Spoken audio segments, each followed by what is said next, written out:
सवाल आपका है वक्फ बोर्ड से जुड़ा हुआ। देखिए, तमाम विसंगतियां हैं वक्फ बोर्ड में।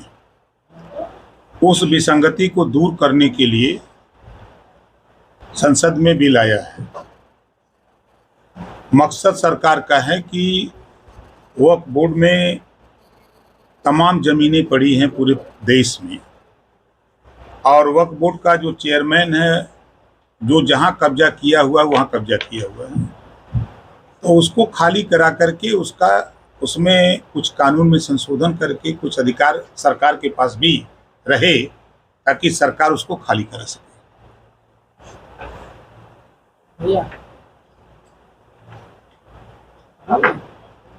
आरक्षण का जो है मायावती जी विरोध कर रही हैं, आपको क्या लगता है इससे क्या फायदा और क्या नुकसान? देखिए, आज़ादी के बाद से लोग विरोध कर रहे हैं, कोई नया बात नहीं कर रहे हैं। कांग्रेस पार्टी रही तो पिछड़े मुसलमानों के कंधे पर पैर रख करके सरकार चलाई, लेकिन इनको कुछ दिया नहीं।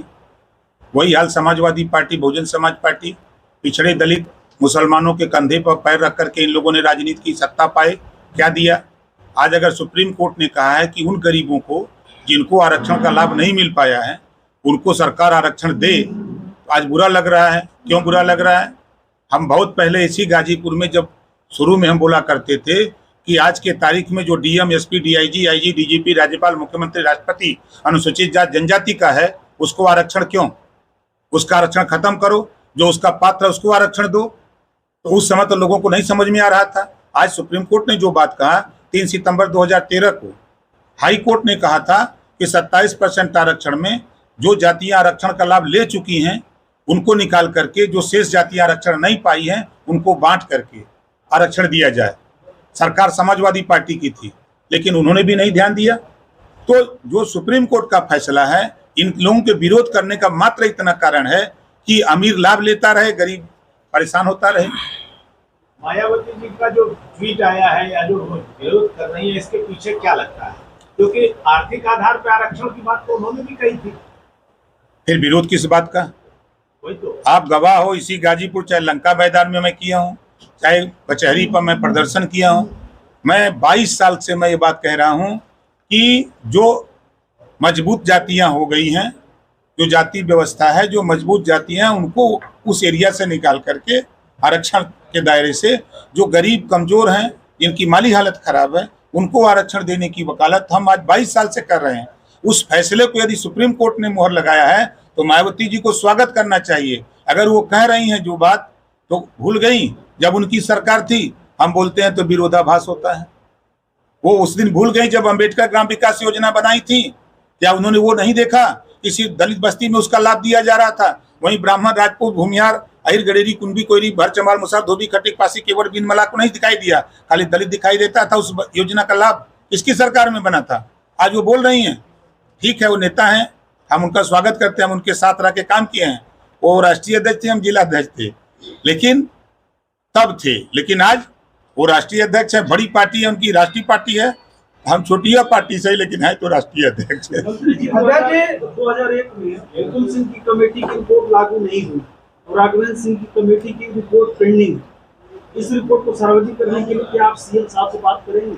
हमारा सीएम साहब से ही नहीं, पीएम साहब से बात हो गई है। रोहिणी आयोग का गठन माननीय प्रधानमंत्री जी ने कराई। रोहिणी आयोग की रिपोर्ट आ गई। पूर्व राष्ट्रपति के नेतृत्व में 5 सदस्यीय टीम उसकी समीक्षा के लिए बनाई गई। समीक्षा भी हो गई।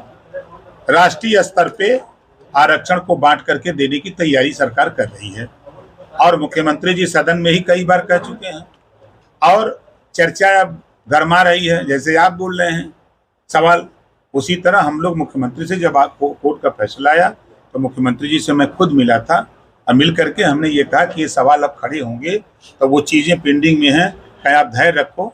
हम लोग रोहिणी आयोग का जो रिपोर्ट तैयार है उसी से समकक्ष तो ये भी रिपोर्ट है, तो आ जाता है तो हमको कोई दिक्कत नहीं।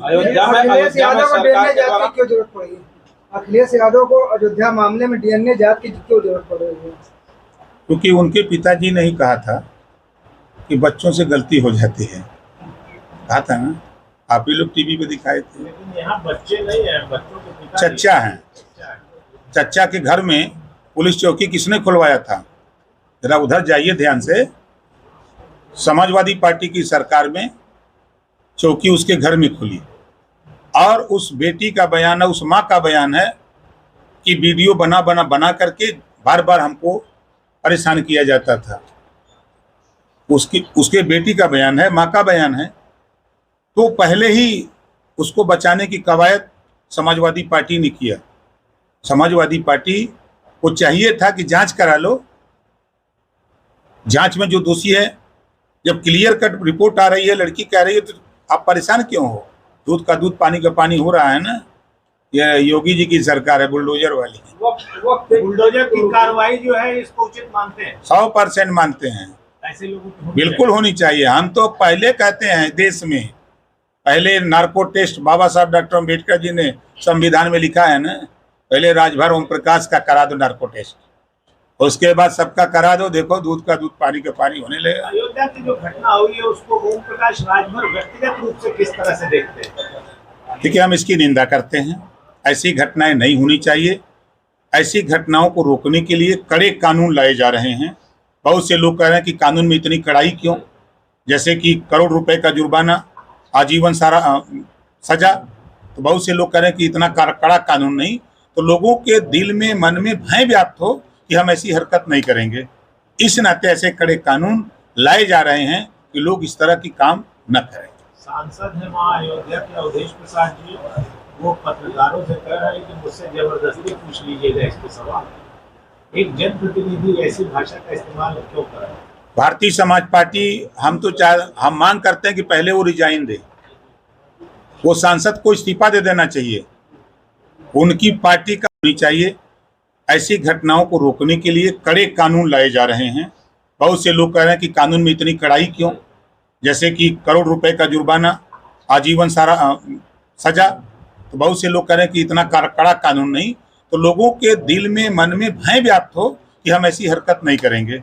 इस नाते ऐसे कड़े कानून लाए जा रहे हैं कि लोग इस तरह की काम न करें। सांसद है वहाँ अयोध्या के अवधेश प्रसाद जी, वो पत्रकारों से कह रहे हैं कि मुझसे जबरदस्ती पूछ लीजिएगा इस पे सवाल। एक जनप्रतिनिधि ऐसी भाषा का इस्तेमाल क्यों कर रहा है? भारतीय समाज पार्टी, हम मांग करते हैं कि पहले वो रिजाइन दे। वो सांसद को इस्तीफा दे देना चाहिए। उनकी पार्टी का वो नगर अध्यक्ष है, उनके साथ सैकड़ों फोटो आ रही है, आप लोग दिखा रहे हो, तमाम सोशल मीडिया पे वायरल हो रहा है कि उनके साथ भाषण देते हुए, बैठ करके चाय पीते हुए। ऐसे सांसद को, जो ऐसे लोगों को पाल के रखे हैं, ऐसे सांसद को तो इस्तीफा दे देना चाहिए। राहुल गांधी की जाति के सवाल पर जो है सदन में हंगामा मचा रहा है। अब आप सोचिए कि जब प्रेस वार्ता अखिलेश जी बेचारे करते हैं, तो किसी पत्रकार साथी से पूछते हैं नाम बताओ, तो अपना नाम जैसे ओम प्रकाश बता दिया, कहीं आगे बताओ तो मिश्रा बता दिया, हाँ देखो मिश्रा जी का। तो आप तो जाति खुद पूछे प्रेस वार्ता में। और दूसरी बात, आप जातिवार जनगणना की बात करते हो, किस जाति की गिनती की बात करते हो? आप अपनी जाति की गिनती बात करते हो। जब सब जाति की बात की गिनती करते हो, जातिवार जनगणना की बात करते हो, तो आपको ये सवाल वहां पूछने का अधिकार नहीं है। अगर वो व्यक्ति पूछा सवाल तो उनको अपनी जाति बता देना चाहिए।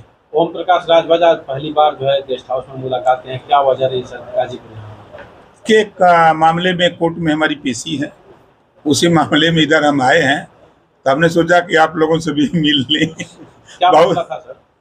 वो एक झगड़ा, अब उसको क्या कहा जाए, न जानकारी में, जैसे कहीं होता है ना कि कौआ कान लेके जात बा, लोग कनवन है टुवत बन, कौआ के पीछे दौड़ता है, वही मामला था और कुछ नहीं था। अल्पसंख्यक कल्याण मंत्री और केंद्र सरकार जो है वक्फ बोर्ड की शक्तियां कम करने जा रही है, एक मंत्री होने के नाते आप क्या नजरिया रहेगा आपका? वही अखिलेश यादव ने कहा कि हम इसको वक्फ बोर्ड में बदलाव के लेकर विरोध भी इसका करते हैं। परिहन करेंगे। वक्फ बोर्ड के संबंध में आप जान लीजिए, किसी जमीन पर जितनी भी जो आज़ादी की लड़ाई के बाद जो लोग छोड़ के चले गए, खाली पड़ी जमीनें हैं, वही जमीन है वक्फ बोर्ड की ना। उस जमीन पर वो लोग अपने से बेच रहे हैं, उसमें सरकार का कोई दखल अंदाजी नहीं। क्यों बेच रहे हो? वो तो सरकारी संपत्ति हो गई ना एक तरह से, तो छोड़ के चले गए, तो उसका मालिकाना हक वक्फ बोर्ड जताता है। तो उसके संशोधन की बात हो रही है। आज अगर अखिलेश जी को इतनी बड़ी चिंता है, तो जब इनकी सरकार थी और कांग्रेस की भी सरकार थी, बसपा की सरकार थी, बड़ी चिंता है उनको मदरसा बोर्ड है ना, परेशान है। हाई कोर्ट से फैसला आया, अखिलेश जी को याद नहीं आया? यूपी बोर्ड, सीबीएसई बोर्ड, तमाम यूनिवर्सिटी खोल करके अटैच कर दिया गया है ना। आप अगर लायक थे, मुसलमानों के हितैषी थे, मुसलमानों का हित चाहते थे, तो आप एक यूनिवर्सिटी खोल करके मदरसा बोर्ड को उसी से अटैच कर दिए होते, मान्यता दे देते, तो सुप्रीम हाई कोर्ट भी उस पर दखल अंदाजी नहीं देता। आज ये जो विसंगति पैदा हो रही है, जब आपकी सरकार थी तो आपने उसमें उसको पढ़े होते तब न समझ में आता। पढ़े तो है नहीं है उस वक्फ बोर्ड के नियम नियमावली को, जब पढ़ेंगे तब उनको समझ में आएगा कि नहीं हम विरोध करेंगे तो फंस जाएंगे। अवैध मदरसों को बंद करने की बात आ रही है। नहीं, आप भ्रम में हैं, ये झूठी खबर है। जो अनाधिकृत रूप से मदरसे चल रहे हैं, ना तो उनके पास अमानता है ना तो मानता है, ऐसे मदरसों में उन पे जांच हुई है। ऐसे मदरसों की बात हो रही है, ना कि जो एडेड मदरसे हैं, जो अनएडेड मदरसे हैं, उन पे कोई चर्चा नहीं हो रही है। भारत सरकार का एक आई है, गाइडलाइंस आई हुई है, वहाँ से सूचना मांगी गई है, निर्देश मिला है कि बाल अधिकार सुरक्षा आयोग, उन्होंने कहा कि अगर ऐसे मदरसे जो सर्टिफिकेट देने के अधिकृत न हों, ऐसे बच्चे जहाँ पढ़ रहे हों, उनको सरकारी स्कूल में दाखिल कराया जाए। तो सरकारी स्कूल में दाखिल कराएंगे तो वहाँ पर जो है उनके जो दिन की बात होती है वो कहाँ से उनको मिल पाएगी? भैया मेरे इसी नाते संशोधन की बात हो रही है ना। आप बताओ, यूपी बोर्ड और सीबीएसई बोर्ड में हिंदी, मैथ और समाजशास्त्र अनिवार्य है ना, और वहाँ क्या है? उर्दू, फारसी, अरबिया अनिवार्य है। इसी का संशोधन है कि आप हिंदी, गणित, मैथ पढ़ो, उसके साथ साथ चाहे उर्दू पढ़ो, चाहे फारसी पढ़ो, चाहे अरबिया पढ़ो, कोई रोक नहीं है। जैसे यूपी और सीबीएसई बोर्ड में है, उसी तरह वहाँ व्यवस्था, हम एक समान व्यवस्था चाहते हैं। उपचुनाव में क्या लगता है इस बार? ये जनता मालिक है ना, हम लोग तो मालिक नहीं है। हम लोग बोल देते हैं, आप लोग दिखाते हैं, और वोट जनता देती है। जनता के हाथ में है। बेहतर प्रदर्शन रहेगा, हम इतना कहेंगे। Thank you sir.